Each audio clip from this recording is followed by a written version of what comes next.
Uusi kausi on alkanut TFTissä. Set 16 Lore and Legends. Yhteensä 100 champpia tällä kertaa mukana. Tässä pelissä päätin sitten Ioniaan keskittyä.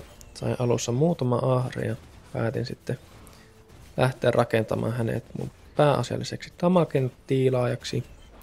Ja sitten sai itemiksi Augmentista tommosen tankki-itemi, joka kärryttää maksielämää niin kauan kuin hahmo, jolla se on hengissä. Ja sain tässä kompissa aika hyvin nämä mun itemit Ionia Tradingkaan.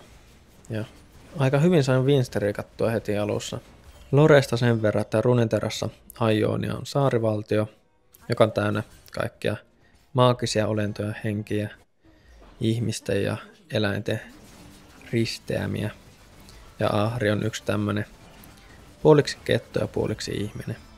Ja hän on jollakin tavalla kirottu, en nyt tarkkaan muista sitä tarinaa, mutta jonkun rakastavaisen hän tappoi jollakin omalla käytöksellä. Ja sitten hän on pyrkinyt etsimään muita samankaltaisia olentoja kuin hän, mutta ilmeisesti hän on ainut hänenlaisensa, mutta siitä huolimatta tässä tiimissä hän ihan hyvin piti mua hengissä. Pääsin loppupeliin ihan hyvin isoilla elämillä.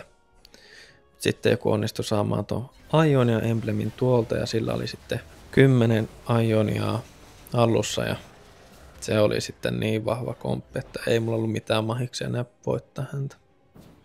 Muut olisin voittanut ja voitinkin, mutta täytyy tyytyä sitten kakkossiaan, kun ei tätä voi vaan mitenkään päin.